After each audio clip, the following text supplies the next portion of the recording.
Cool, man. Well, thanks so much for making the time to hang out, Sure. chat with me. I'm always happy to talk about movies or things I've done that people haven't seen. Yeah.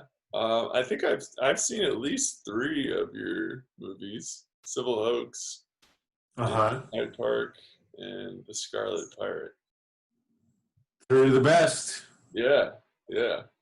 I enjoyed the F out of all of them. Um, Good. I think the Scarlet Pirate was really fun, and it was a Uh-huh. big step in another fun direction for you. Yeah, I mean, I had hoped that people would get it a little bit more than they see. I Yeah. think probably just because I've only showed it to really old people. Oh, like your dad. Oh, he hates it. About hating it. And he didn't hate it because of the content being Hmm. like anti-tyranny or progressive or like crude. He hated it because he felt like all they were doing was hanging out on a pirate ship talking when they weren't like adventuring more. I was like, Dad, you understand low budget and pandemics, right? Your dad's like, where were the explosions? Where were the nude models? But no, he wanted like deep emotional connections over long journeys of tons of settings, things that reminded him specifically of experiences he had when he was a kid, Mm. because he only likes Down Abbey or The Queen or The Crown, whatever, Yeah, yeah. where those episodes remind him of things that happened in his family. When he was growing up in the late 1800s. Yeah. Yeah. In 1895, when my dad was asked to take over as heir to the throne, how did his parents communicate that to him? Yeah. He only wants to see movies about that. Hmm. I mean, in his defense, like life did peak around that time. Oh, yeah. A high peak. It's been just nothing but downhill since then.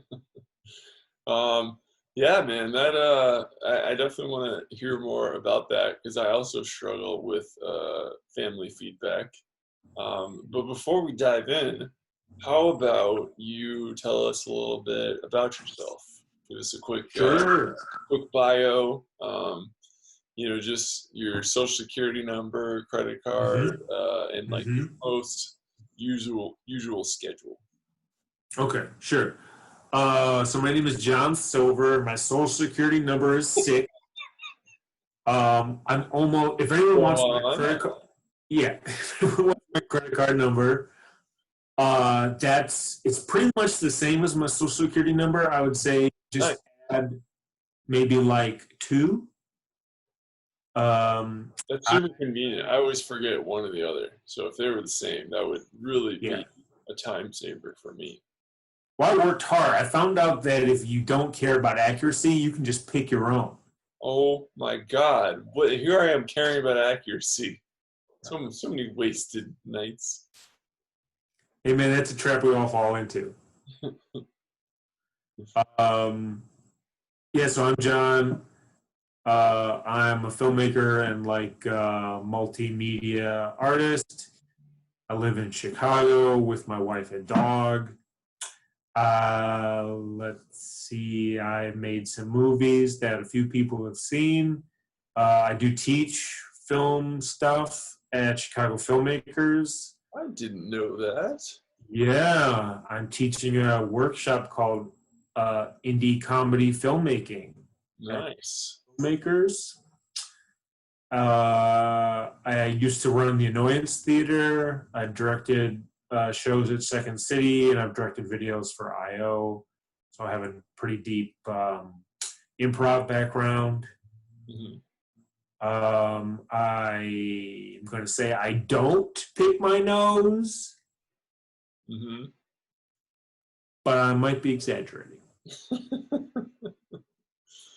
That is awesome. Thank you for that. We'll come back and get the rest of your social security number at the end of the show. Okay. Six. Yeah, that'll be a good cliffhanger to keep the audience staying. It's like, well, I gotta stay to get the rest of the numbers to steal John's identity. All right. I mean, whatever we have to do to get those identity thieves to hang around. That's our prime demo. Yeah. Perfect.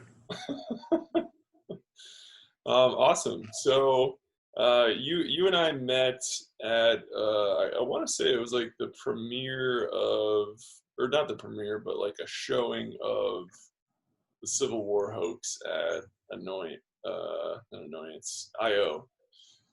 And I saw it and I was like, man, this guy's not half as big an asshole as I thought he would be. Not even close to half. Well, I mean, it was pretty close. It wasn't half. It was pretty close. Okay. Yeah. All right. But yeah, I just super enjoyed that, and I just loved that, like, you know, you had an idea and then you fucking did it, which is something that, like, even I 95% of the time don't do. Yeah. Yeah, that's the hardest part, right? Is like finishing the project. Yes. Yeah. I'm very guilt-ridden about my current project that's 2 years in the making and 95% shot, and I'm just I've just completely run out of steam. That's how most projects go. Yeah. So hopefully someday, maybe your social security number will reignite that fire. So Sure, it's 6. I've been pretty clear about that. oh, all right, nice. So the just the one number 6. I mean, I'm pretty sure you can just pick it, right? Yeah. No, that's 100% accurate. Okay. All right. Well, towards the end of the show, we'll just see how many credit cards we can sign up for with your social security number. So yeah, I'm super impressed with your stick-to-itiveness, and you know your work is super hilarious. Like Civil Hoax was hilarious. Dinner in Hyde Park was really fun. I guess that's more of a short than a feature. Yeah. And Scarlet Pirate, I enjoyed the shit out of it. I watched it, and my roommate came out, and he's like, "What are you watching?" And I was like, "Watch it, and then you tell me what I'm watching." Like I didn't want to tell him like, "Oh, I'm watching my friend's movie." It was like, Yeah. "No, I'm just watching a movie." And he was like, "Cool." And he like watched it with me and like laughed. That's amazing. So there you go. That's fantastic. So yeah, how did you get into the film game, you gangster? Yeah. So I actually started making videos in my basement when I was 12. Nice. And I got a camcorder. And so me and my friends recorded a show in my basement called Wednesday Afternoon Live. Mm-hmm. And we did sketches that we wrote. And it was so much fun. We would do scenes where like teddy bears have relationship problems. We would do things about like we were doing masterpiece theater, but it was always about just like it was always some dick joke or something like that, or a fart joke. Mm-hmm. You got to give the people what they want. We were like 12, right? I'm hoping to get out of that phase someday, but not yet. No, I mean I peaked the theme around that time. I'm just gonna ride that out. Yeah, you have to.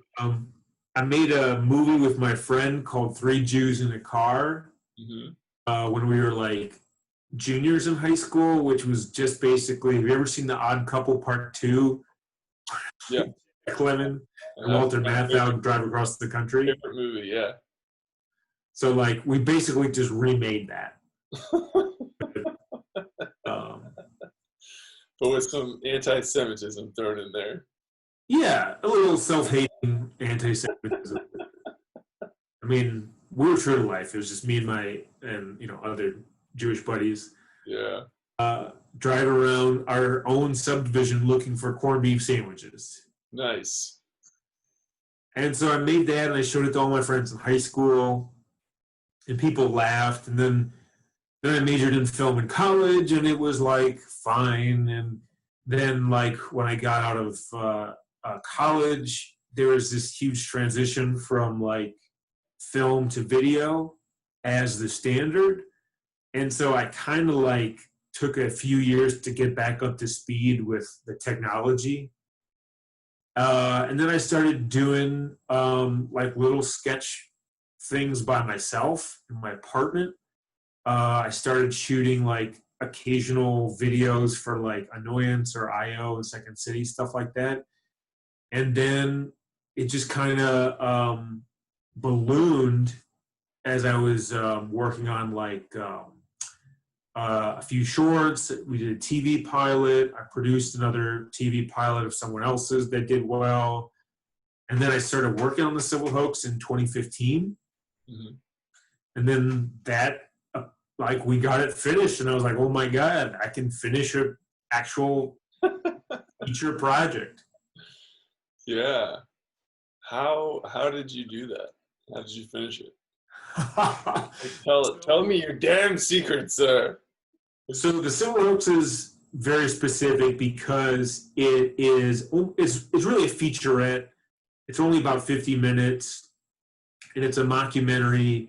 So there's no set story arc, right? We didn't have to complete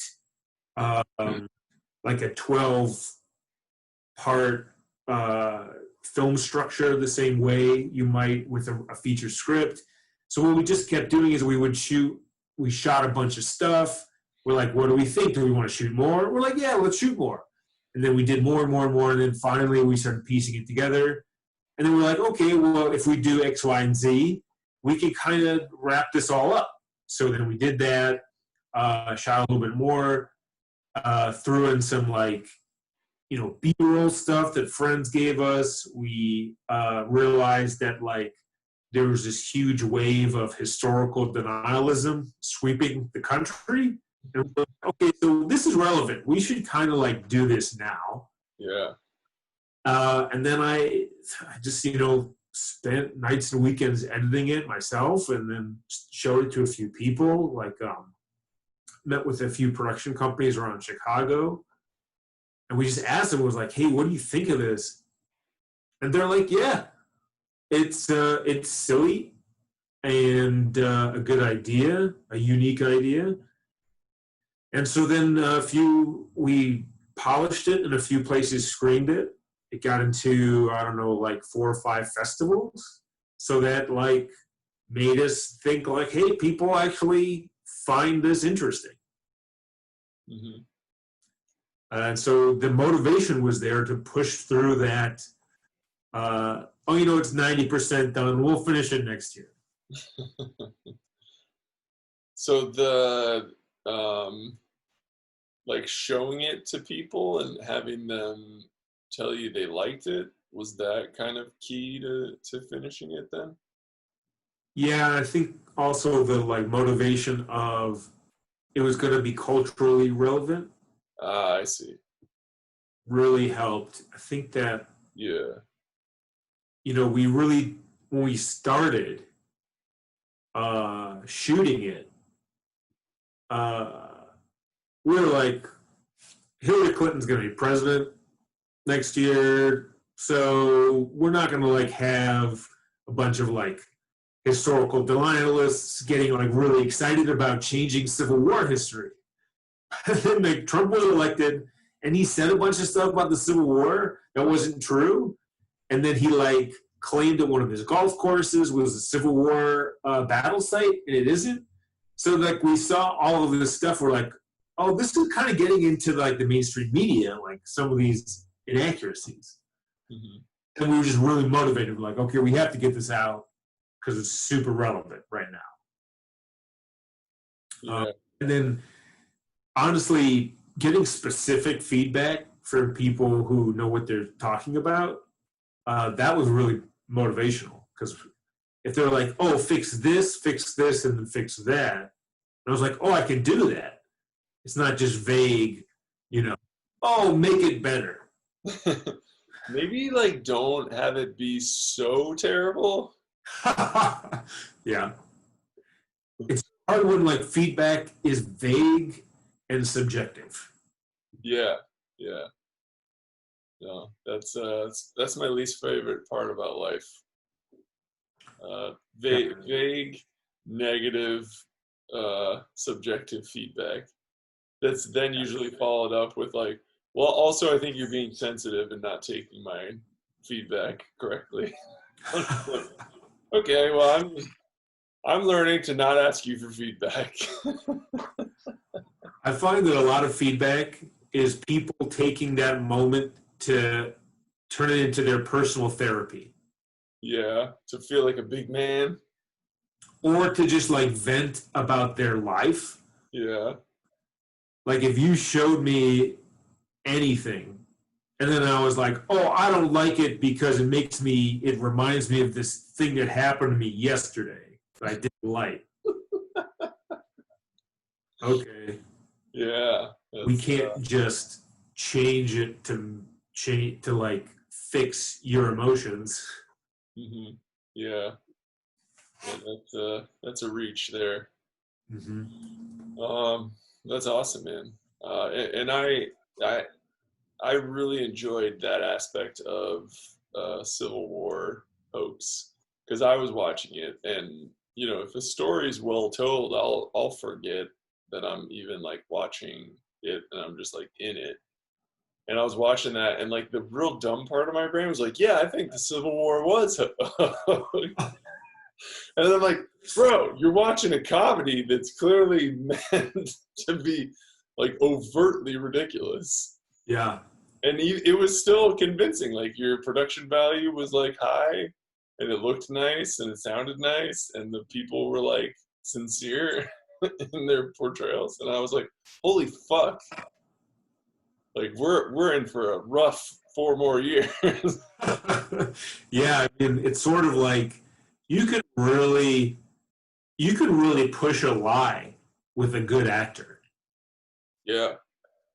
You have a good camera, decent camera, good microphone, good actor. You can just push a lie. Yeah, dude, production value trumps facts any day in 2020. Yeah. That's awesome. So I want to talk about like how you choose your ideas. So for me, like,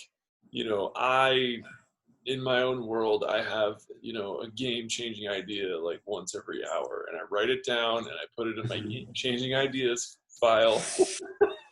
Huh? And then 99.9% of the time, I never do anything with it because, maybe it sucks, or maybe I get excited about a different idea or whatever. But how do you choose your next idea and then stick to it to the end without getting distracted?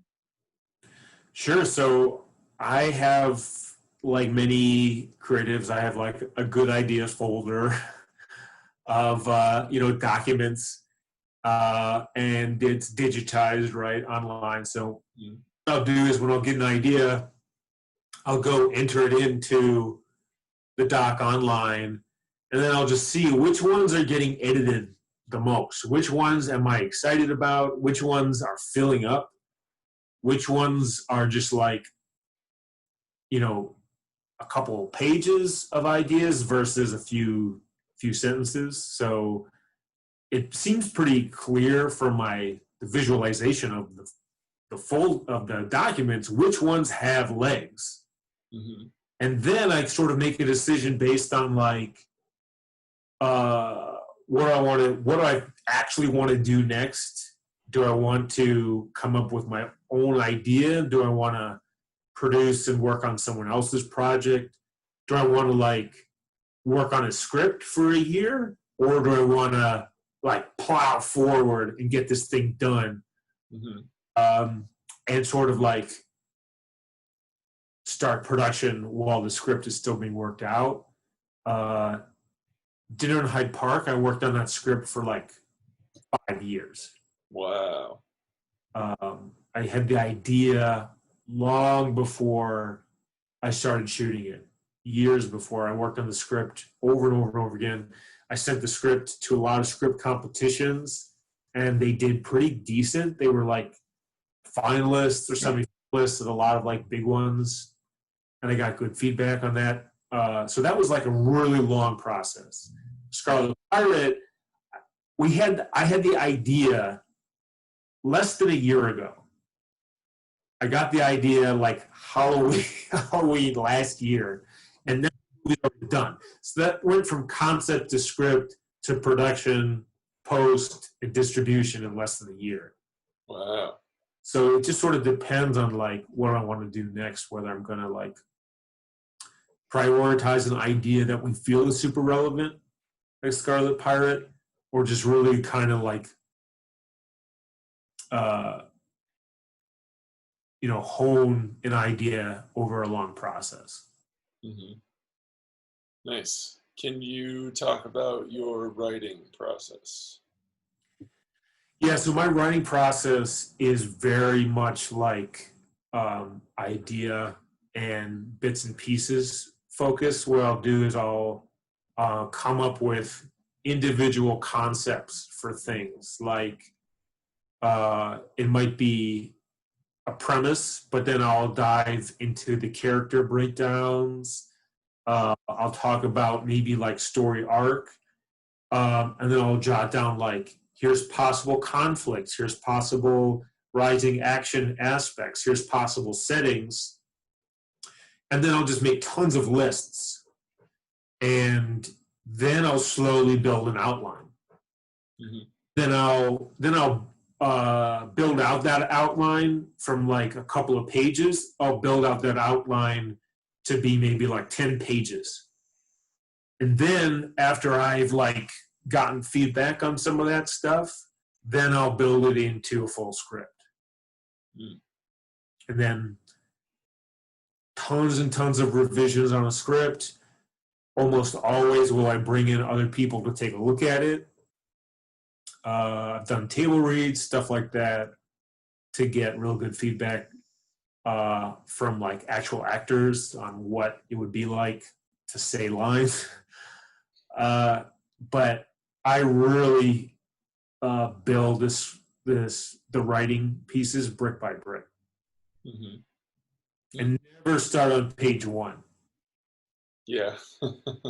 I've learned that the hard way. Yeah. Who do you trust to give you good writing feedback, and how do you find these people?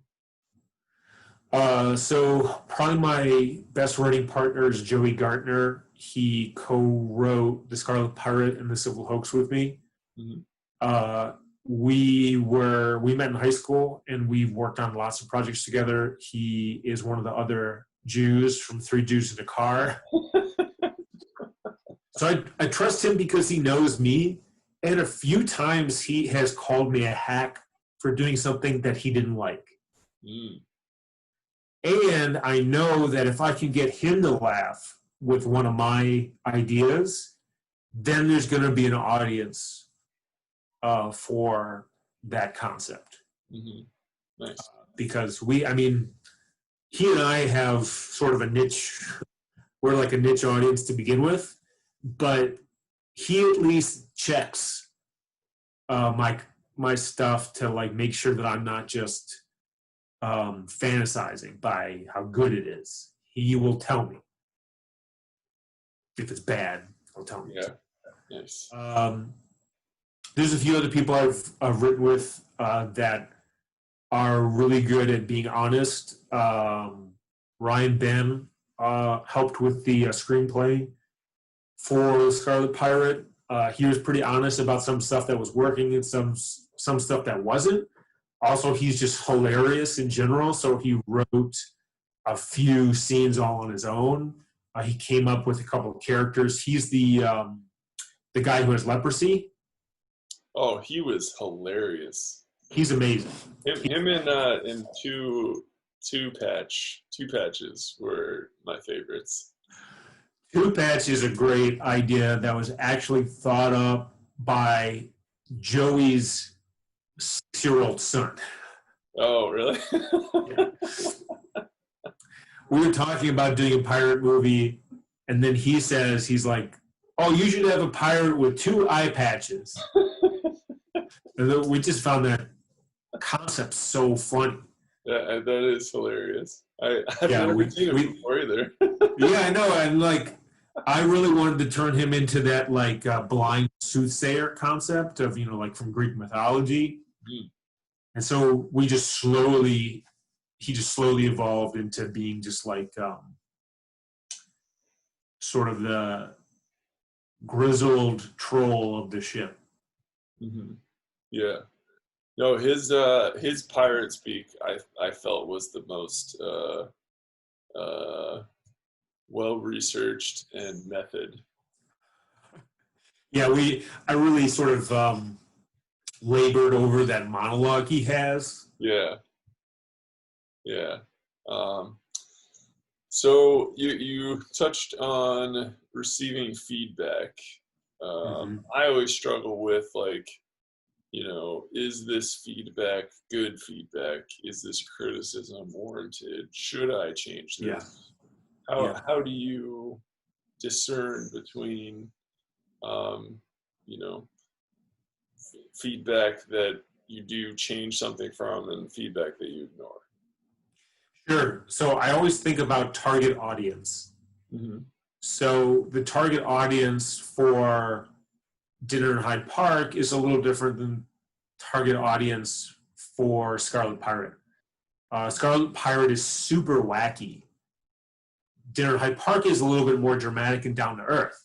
So when I was writing Dinner in Hyde Park, I wanted it to be something that, like, people of all ages could find something that they liked about it. Scarlet Pirate is super wacky, and I think that audience skews much younger. So when my dad gives me feedback about the Scarlet Pirate, I throw that out the window. Yeah. If someone who's like a contemporary of mine, someone who I really want to like the movie gives me feedback, I give more weight to that feedback. Mm-hmm. So like, think about who the target is for your project and then sort of prioritize them if they are in your sort of like niche audience. Mm-hmm. Okay. So suppose someone in your niche audience gives you feedback that is like negative. How do you take that? It depends on what level of negativity it is, and if there's any like constructive negativity. Yeah. For instance, like if they said something like, oh, a lot of the jokes are coming off as sexist, I'd be like, okay, that's good to know. Mm-hmm. Maybe I'm going to cut a few of those because we've decided as a project we don't want that. Or if someone is like, oh, I don't like the bit about farts or dicks because it's too raunchy. Mm-hmm. I might be like, well, farts and dicks are funny. So maybe I'm going to leave it in. Yeah. If there's feedback that's just like, dude, this sucks, can't do anything with it. Yeah. It's like, okay, what do you like the least? What specifically sucks? How can I fix it? Can it be He's like, there's not enough dick and fart jokes. So then we'll add a few extra farts. That's what's great about sound effects. yeah, we'll fix it in post with more fart. Just add a fart. Yeah. So with Scarlet Pirate specifically, I was impressed. You know, obviously you know, we're in the middle of COVID, so shooting it on an actual boat would be pretty difficult and be very, very expensive. But your set design, your costumes, I think your green screen was great. I mean, I don't want to spoiler alert. Yeah. No, we didn't actually go on a ship on the ocean or anything. Yeah. You did have some on location scenes, which I was intrigued by. Yeah, we did have a couple or more on a beach and by the river. We realized that if we shoot outside, it was a little safer than shooting inside during the pandemic. Nice. For the most part, we were, just trying to, like, if we are shooting with people, they had masks on 100% of the time that we weren't rolling. And just take the mask off for the 3 minutes of each take, and then they'd put the mask right back on. Nice.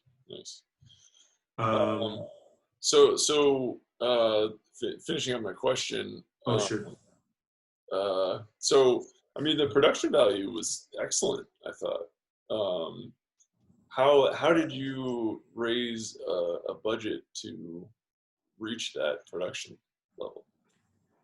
So I always cheat to make it look higher value than it is.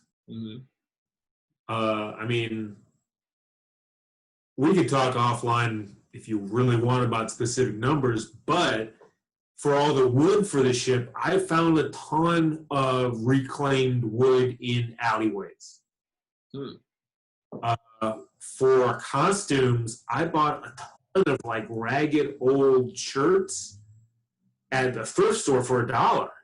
And then I just cut them up. Wow. Yeah.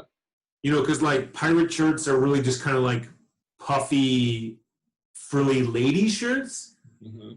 So I went to the thrift store and I found big and tall ladies frilly shirts, and then I just cut them up.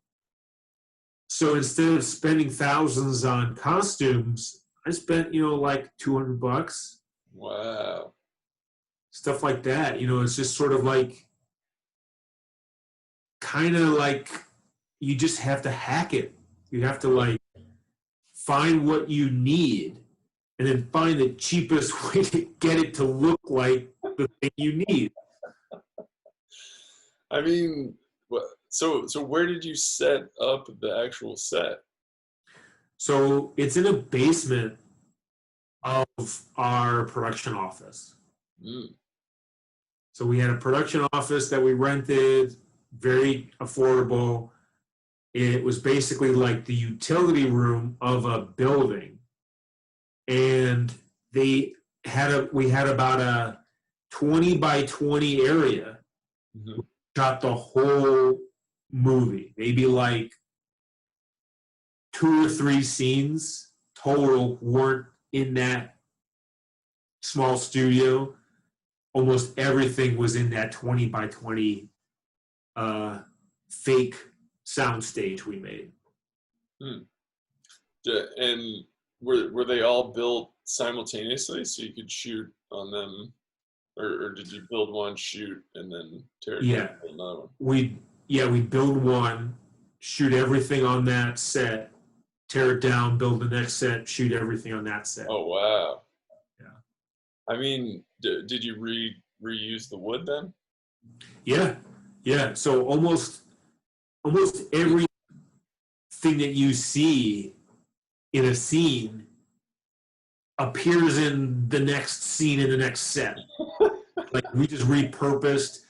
We had 2 barrels, right? So there's tons of places that have barrels. They're just the same thing moved around. Yeah. Table that we use over and over again. Same rope. It's just all moved around. It's really easy to like cheat set dressing and stuff like that. Just moving some things back and forth for like foreground and background, and then like, shifting the bright and the shadow stuff. It's the same stuff over and over and over again. So, did you have an actual set decorator, or did you just do it yourself? Wow. I mean, a lot of people helped. Yeah. Our DP helped a ton. A woodworker I knew helped me put it together. He like came in for an afternoon and helped. Our production team of like 4 or 5 people, they all pitched in a good amount. They all came by for an afternoon or 2 or 3 to help, especially when we were shifting sets. We had a good team of 6 or 7 people who really put in a lot of effort. Wow.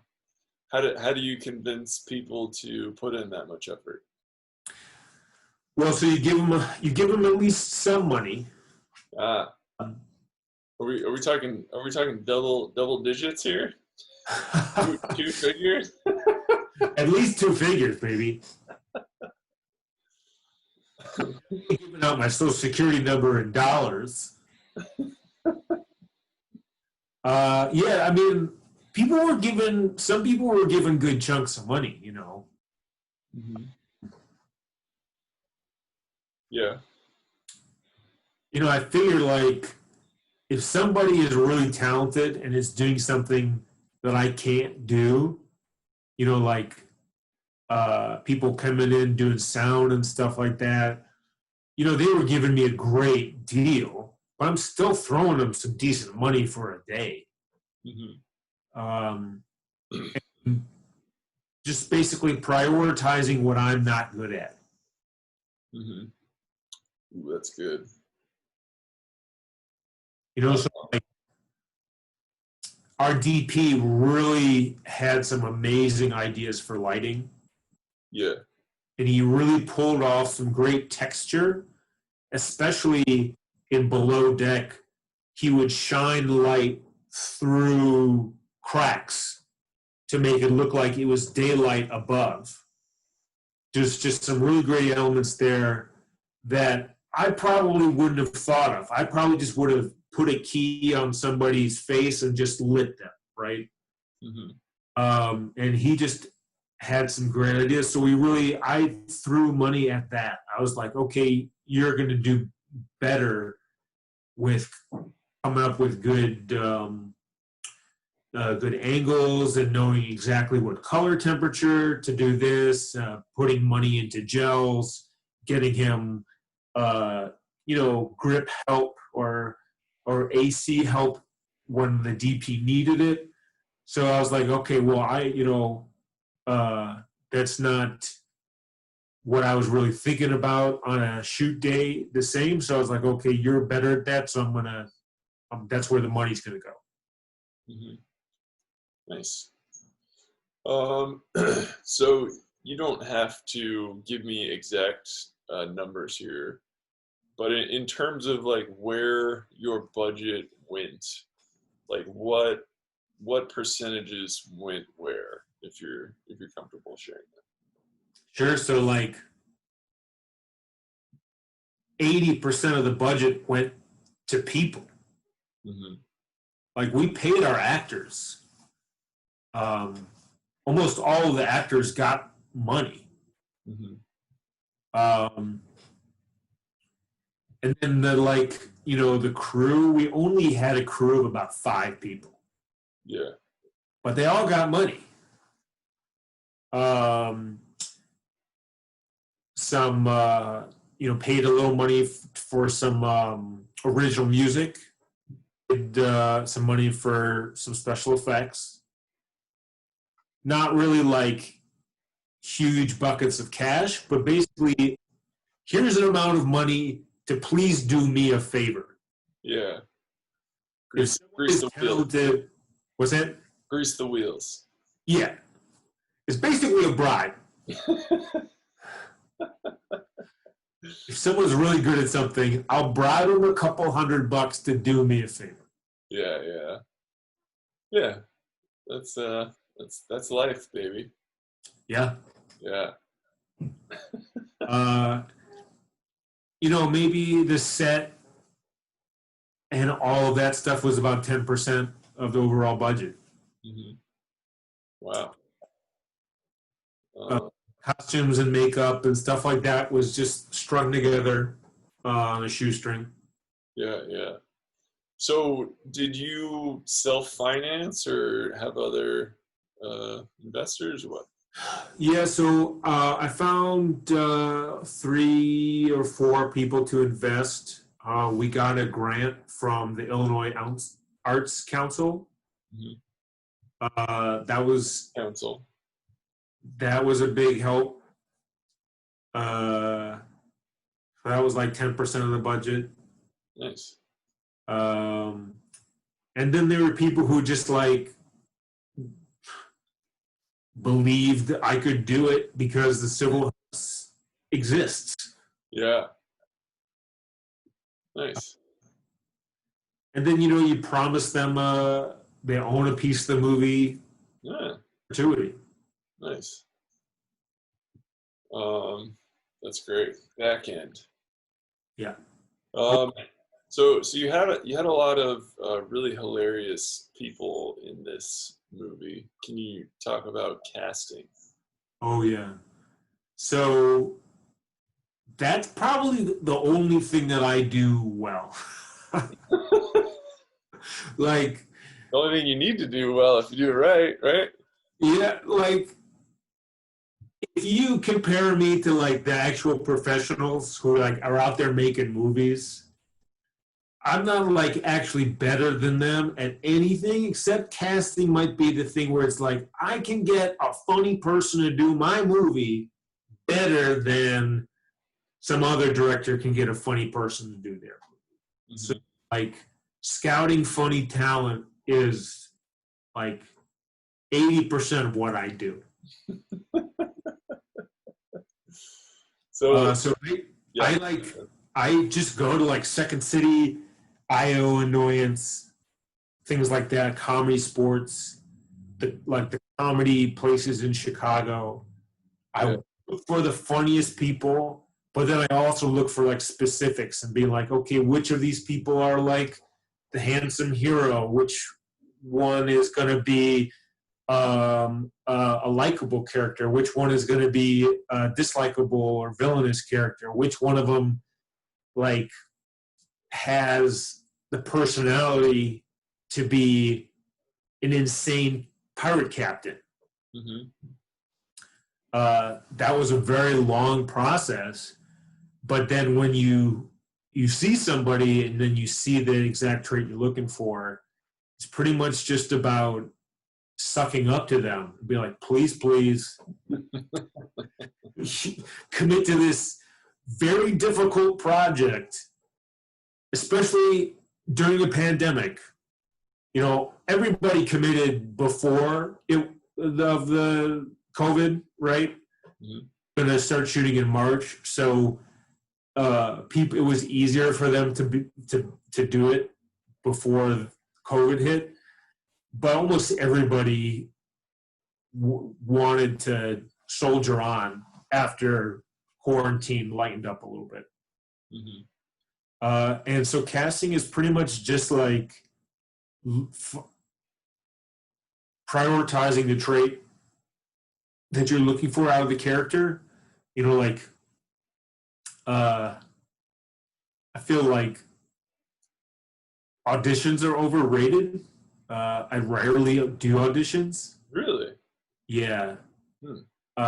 What I do is I really look through reels, or if they're an actor, a stage actor, I'll go to the performances and I'll watch them for a long time, and I won't tell them I'm coming.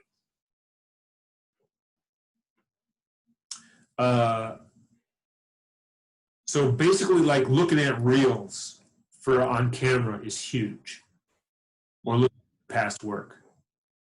Right. You just find their reels on their website or Yeah. Instagram or something. Yeah. Yeah. Sometimes I'll reach out to talent agencies. I'll be like, here's what I'm looking for. Can you just send me 10 reels of people who fit this description? Hmm. And they'll generally do it. Yeah. Is that how you found the elderly pirate? Oh no, I knew him through improv. Oh, really? That Yeah. guy's a gem. Oh, he's amazing. Yeah. He does this character called McGarnacle, who's a grizzled detective. And I shot a short for them like 5 or 6 years ago.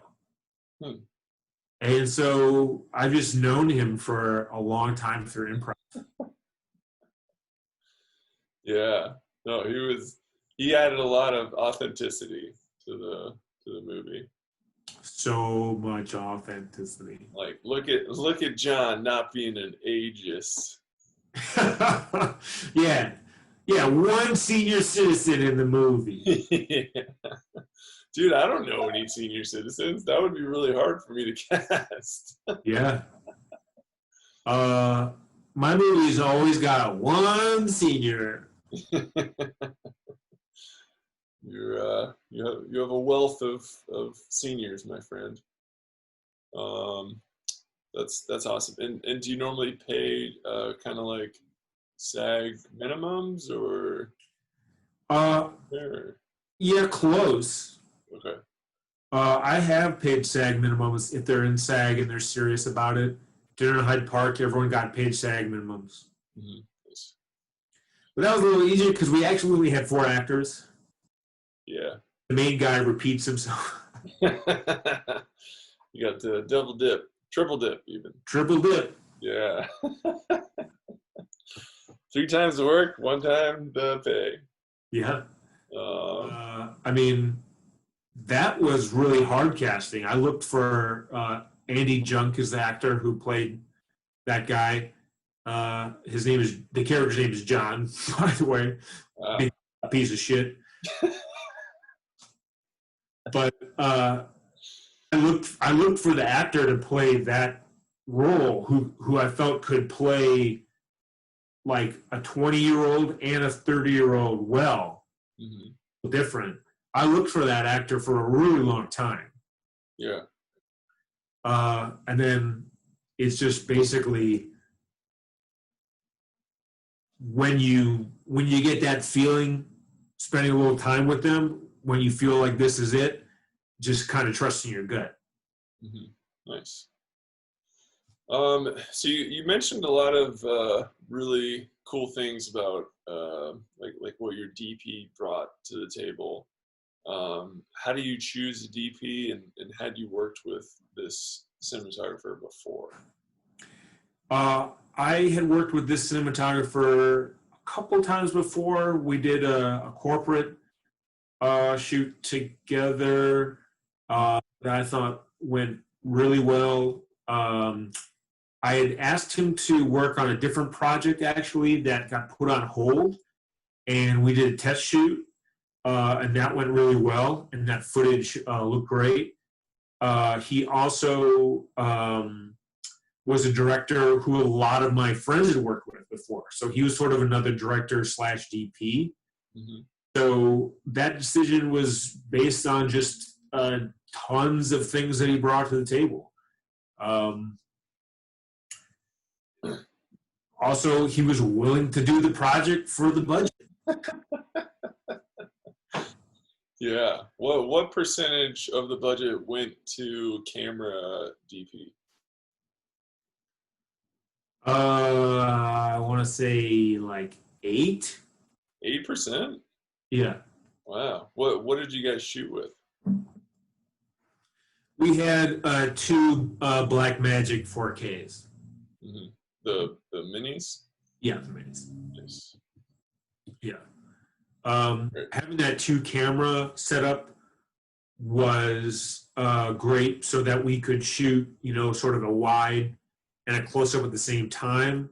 Or a lot of what we did for improv was we had, over the shoulders, like on an x-axis, so that if they improved, we could get medium over the shoulders of both characters. Mm-hmm. Nice. So I guess that was a big part too in picking the DP, is someone who would be comfortable in a 2-camera setup, but then also a guy who owned 2 different 4K cameras. Yes, the many perks. Yeah. That's awesome. So I think you said you edited it yourself, correct? Nice. Yeah. Damn. Don't do that. No. If you can avoid it, don't do it. Yeah. So that's a problem I have. Like, I have control of my project, and I feel bad if I give too much direction and feedback to another editor, because I've worked with other editors in the past, and I feel like I'm either compromising what I want or I'm pushing them to do way too much work. Mm-hmm. Felt like not guilty if I was the one who had to do it all on a tight timeline. Yeah. Nice. But then you sort of get tunnel vision, and then you just sort of like, you can't really see what you're doing the same way. You can't step back from it. I mean, the way I got around it is because with Scarlet Pirate, I just showed it to 3 other editors, and we're like, hey, be honest. What do you think of this? Mm-hmm. Nice. And you edit with Premiere? Mm-hmm. Yeah, cool. Yeah. Do you have like an editing philosophy or style? That's a good question. So since I'm usually doing comedy, I almost always look for the takes that have the best timing. Mm-hmm.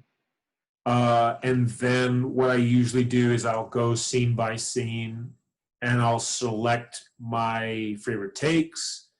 I'll, trim where I think is the best take into like my selects of that. And so then I'll basically whittle down scene by scene. Here's the best content. And then once I have a scene, maybe it's a 2-minute scene, I'll have like 3 to 4 minutes of the highest quality content. Then I can shift that around, angles wise, make those decisions back and forth. Looking at other editors can weigh in on it. They're like, okay, we'll go to the wide angle for this, or go into the close up for that, or for this might be better to start with a close up and then build out, things like that. But I almost always, in the comedy stuff, I'm like, what is the funniest take? Yeah. I just use that. Yeah. That's a smart North Star to follow for a comedy. For comedy, it is. I mean, if you're doing like action or horror or something else, or even like drama, it's totally different, right? Because I mean, the taste is different, and you're looking for something that's about, capturing an emotion. I'm just looking for things that make people laugh. Yeah. You're looking for the dickiest dick joke and the fartiest fart joke. All of my films is a penis that goes. It's like a guy that comes up from below frame, and then as he's coming up. Yeah. Nice. That's pretty much it. I love it, man. It's I'm with it. I have the exact same aspirations. Fantastic. That's awesome. What about? I noticed there was some, there's some good animation in there. you know, like you know, I would compare it to like, you know, watching historical dramas like back in like middle school and like the daytime special effects Huh? of like television. That's But about it works. It works. yeah. It does. It like it. You know, you could imply it, I guess, and just like throw water like into the screen and be like, "Oh, he fell in the water." But you have him like swimming around in like animated water, and Yeah. it works. It like it looks great in my opinion. It's a style choice rather than necessarily like a budget choice. Yeah, I was like, what can we do? Like, what can we make work? And I feel really confident with green screen stuff that even though you can tell it's not quite real, it's pretty obvious what it's supposed to be. Mm-hmm. And at least for the eye, it's giving you that like break from just you know, two people talking to try some of that stuff. And so I'm really happy that we did it. Mm-hmm. Yeah. And that's just trial and error type stuff. Yeah. And was that something you did yourself, or you actually did you bribe someone to do that? I did most of it myself. I mean, the DP is always really great about getting the lighting right based on the scenario. His name is Michael Fernandez. He did a great job of, you know, lighting people for day or for night, or for whether they're looking at the sun or getting the moon on their face, things like that. He did a good job balancing that with green screen lighting, because that's difficult, right? To like light someone for harsh daylight, but also light the room evenly so the green screen works. Mm-hmm. He did a really good job of that. You know, I think my post-production skills, just because I have to do everything myself, have gotten pretty good at this point. Oh, nice. But then it's also just like knowing that post-production process when you're directing can make things streamlined. Yeah. You know, so I can really direct the actor in the moment, be like, hey, we're going to cut you off at the waist. So just flail your arms above your shoulders, Mm-hmm. make it look like you're actually in water. Yeah. That's awesome. What did you use to make the animation?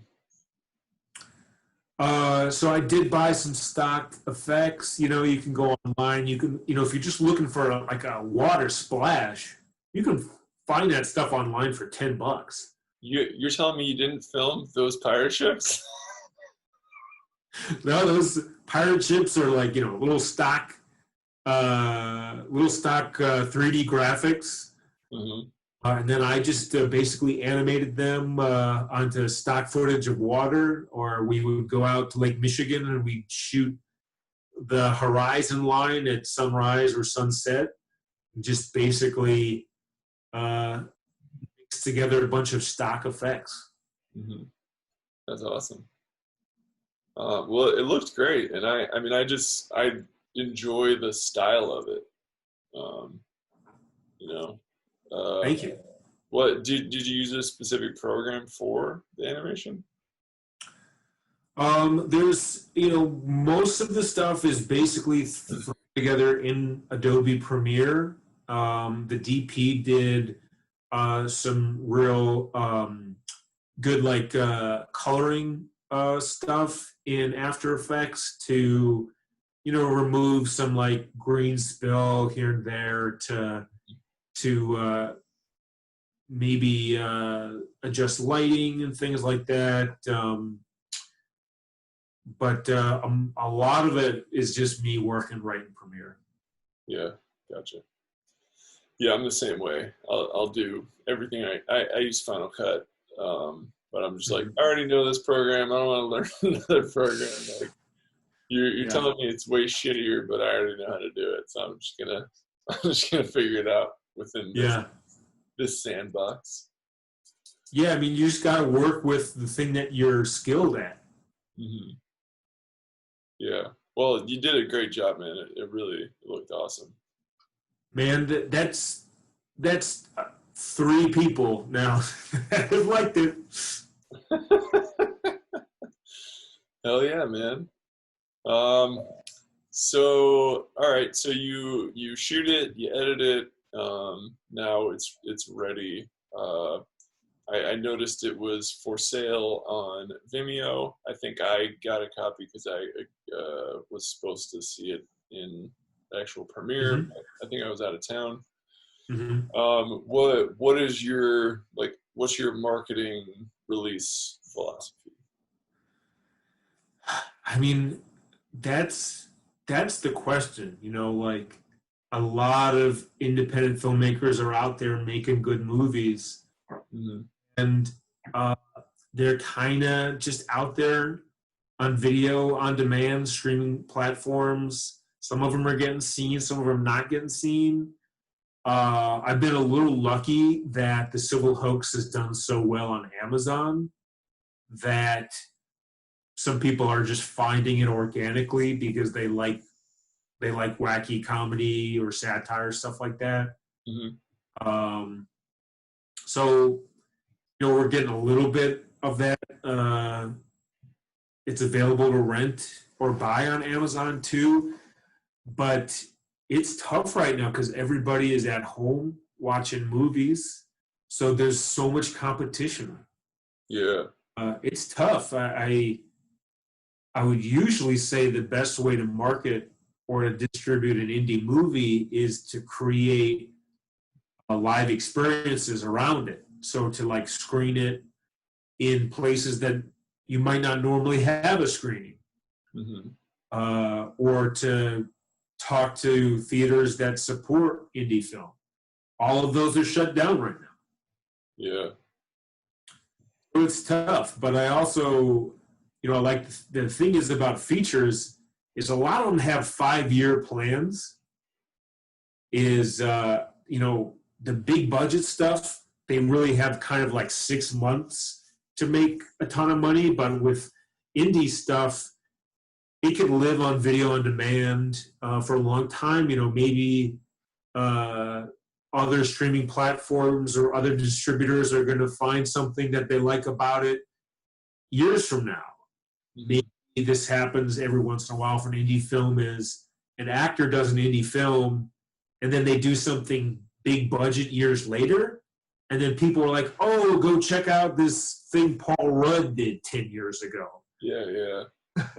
So it's, we just kind of like hope that the cast, uh, their careers continue to get better and that they get noticed for the film that way.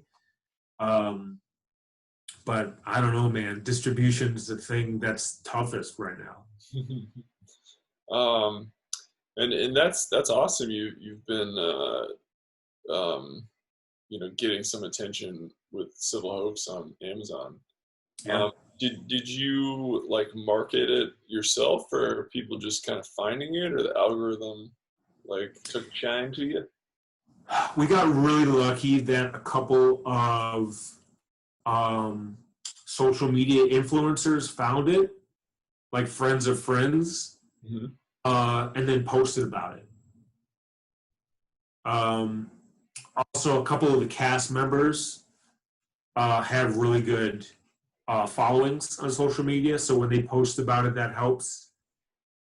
Um, yeah, I mean, sometimes it's just lucky about finding someone who likes it, and then they tell somebody about it. Hmm. Right. And it seems like the more stuff you make, the more lucky you get. Yeah, or the more you push your good stuff. Yeah, that too. Yeah. Um, so is, and you don't have to give me exact numbers, but is Civil Hoax making enough money to fund future projects? I mean, if it if it did as well as it's doing right now, if that went up for a year, if that continued on its trajectory for a year, then we might have enough money for something to Yeah. It's not making. Amazon takes 99% of that money. Do they really? Yeah, 99%. What? Yeah. That's it.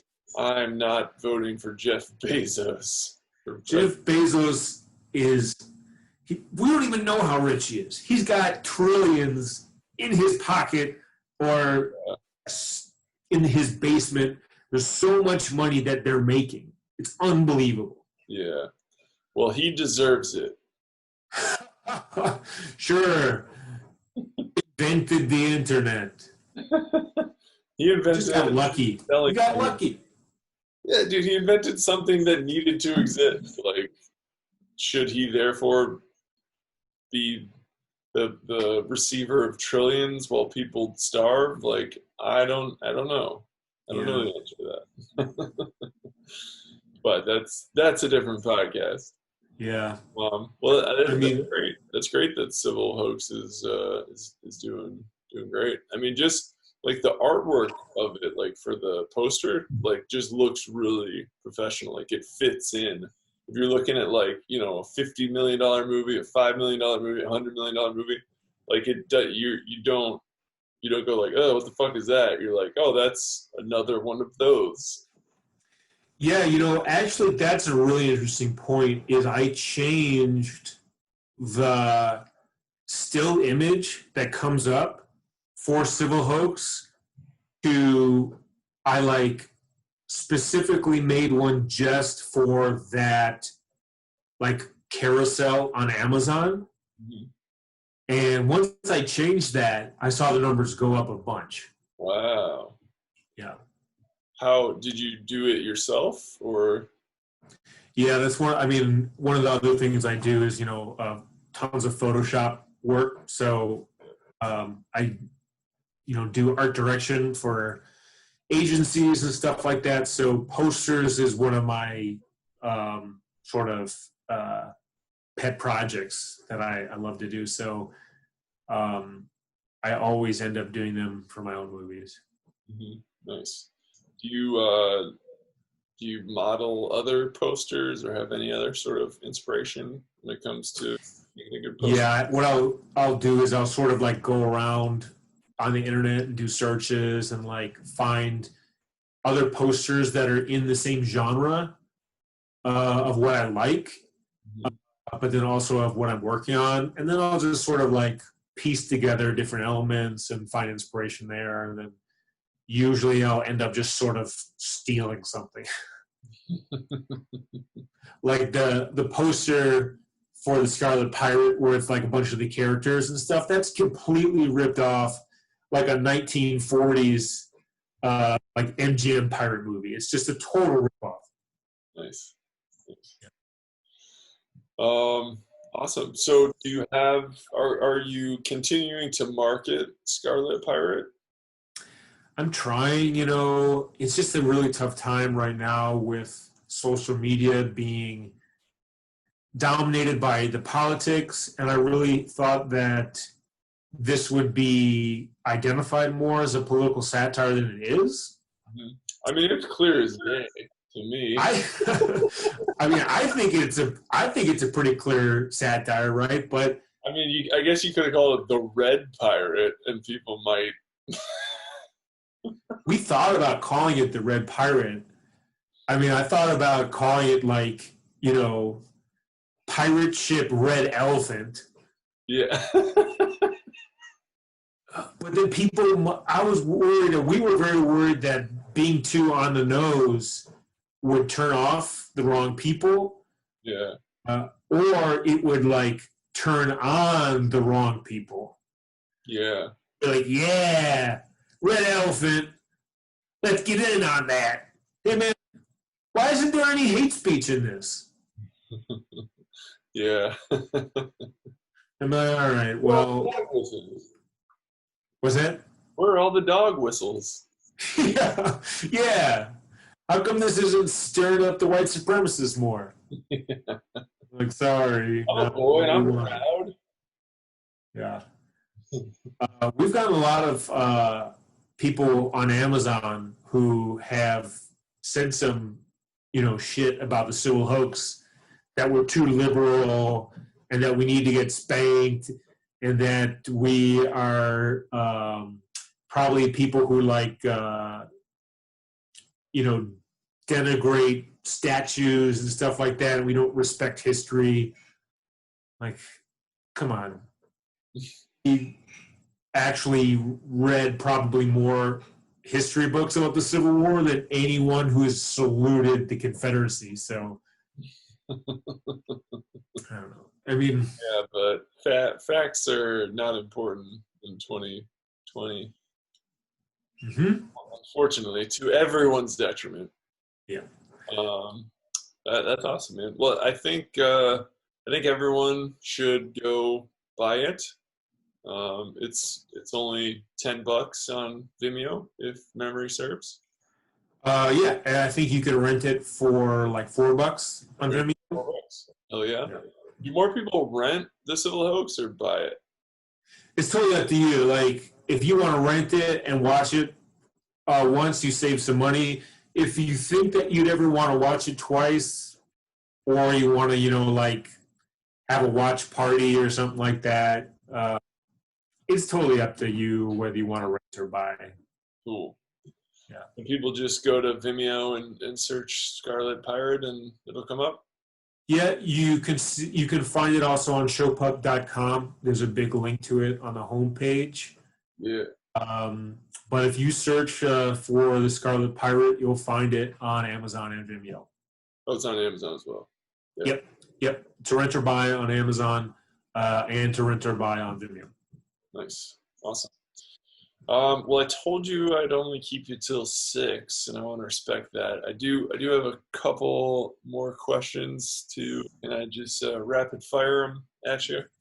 Sure. All right, cool. So, you also have a film production company, a commercial production company, I should say.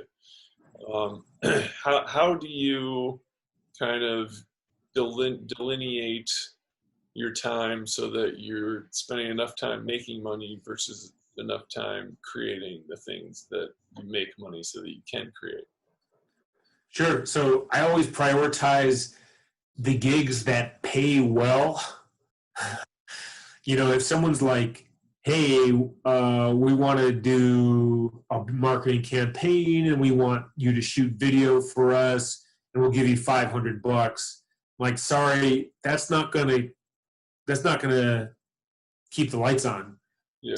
So I try to prioritize the higher budget projects so I can give them good attention, but then also once I get that money, that gives me the time to go work on the stuff I want to work on. Mm-hmm. So when you do you reach a certain amount, you're like, all right, we got this much money for the last month or quarter or whatever. You're like, now I can do something creative that I want to do. Yeah, it's also just me being super frugal in my life. It's like stuff I just don't spend money on. I'm just saving up money for movies. Hell yeah, saving money for movies. Love that. Yeah. I have a John's movie fund. I just put $100 every month, no matter what. Hell yeah. We'll tag the Venmo for that in the show notes. How do you I do that. I do the exact same thing. I rarely ever eat out. My rent is very cheap. I have 3 roommates. Mm-hmm. I don't buy fancy clothes. I don't have a car. Mm-hmm. But I'm single and depraved. How does that work with a significant other? I'm very lucky that my wife is extremely understanding of my desire to go make films, and that's balanced because John making films, I'm distracted sometimes, But John, not making films is a real pill. Yeah. I'm like whiny about like, why am I not making a movie? So she's like, get out of here. Go make your project. So the lesson there is be unbearable unless you're doing what you love. Sure. Dude, I love But it's sort of like if you have a passion, you make time for it. Because not only are you satisfying that urge to be creative, but then you're also able to be a good partner and a good spouse or sibling or friend to other people, because I've gone out, you've gone out there and done something for yourself. Mm-hmm. Satisfying. Like I've squashed that hunger a little bit so I can be there for other people. I'm not like distracted or hungry or disappointed, so I can help people with their projects. I can make time for my friends and family. Yeah. I feel satisfied a little bit that I've completed a few projects. Wow. That's profound, my friend. By accident. I love it, man. Cool. All right, last 3 questions. Favorite, most inspirational film, books, or books that inspired you to be a better filmmaker? Yeah.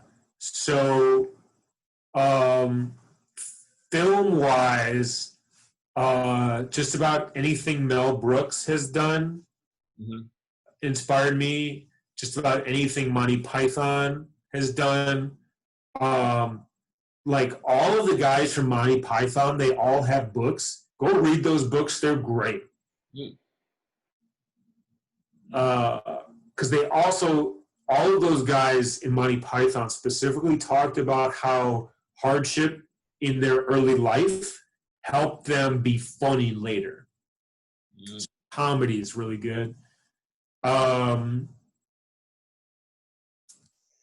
For film stuff, I really, really recommend checking out like Masterclass, that website where they have those videos, because they've got stuff by some good directors and good writers on there, like Spike Lee, Aaron Sorkin, Judd Apatow, Scorsese. They've all got video series on there. All of those were really insightful.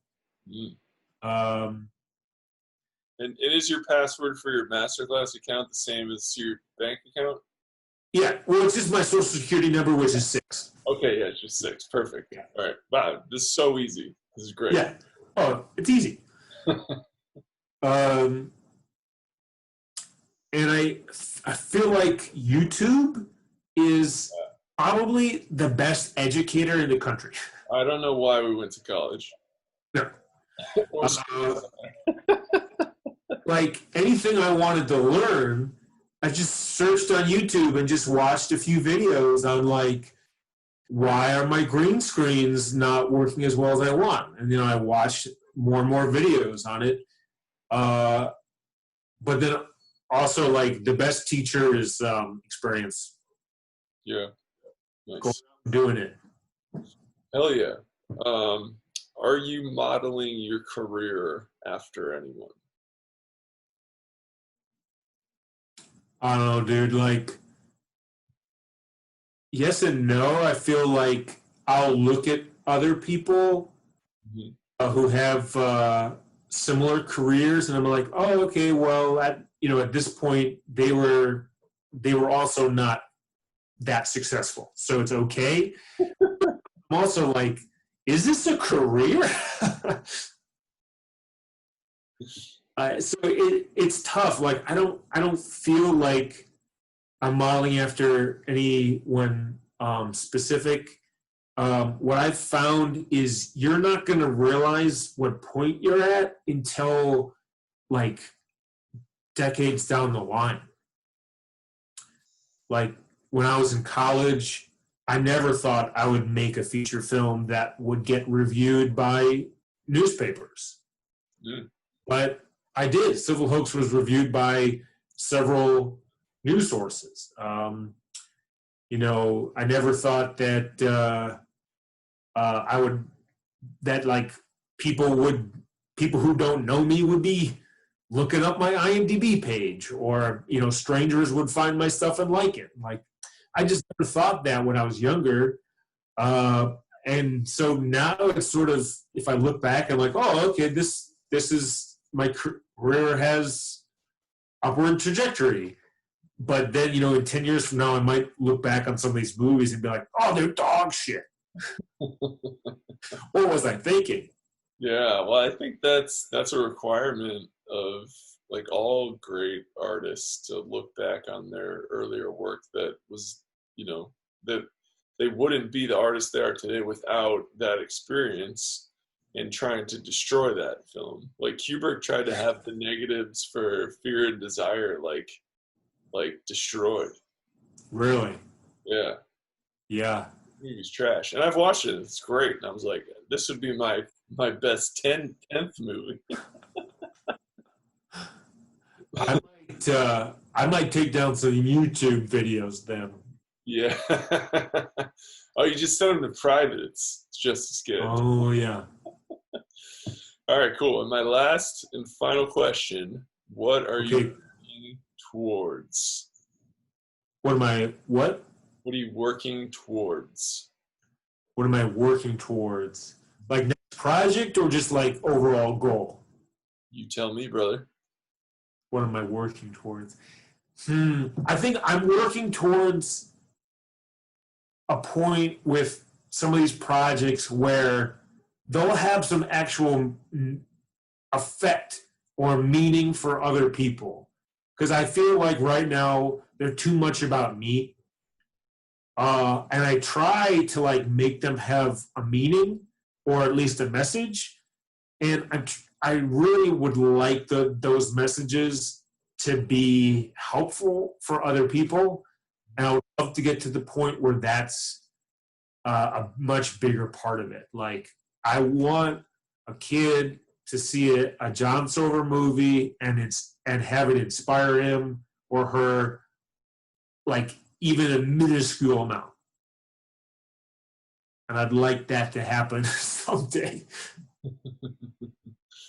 Nice. Love it. Awesome, man. Well, thank you so much for taking the time. Where can people find out more about you and your work? You can definitely check out showpup.com to see more of my stuff, to find some blog posts and links to all my films. Awesome. We will link to that in the show notes.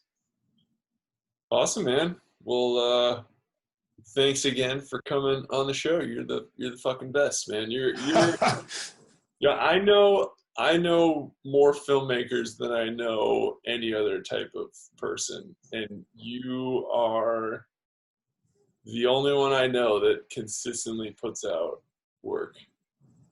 Really? Yeah. Well, if anything, I could definitely churn out a film. Low budget. I can make them. Dude, it's inspiring. Like I low key wanted to do this interview because I was like, I gotta get remotivated to finish this fucking movie, and like I feel more motivated, man. So thank you. Good, go for it. Yeah. Take some time to keep editing or to show your work to other people. Mm-hmm. Yeah. No, that's awesome advice, man. So thank you again, man, for coming on the show. No problem. Thanks for having me, Chris. Yeah, sure thing, man.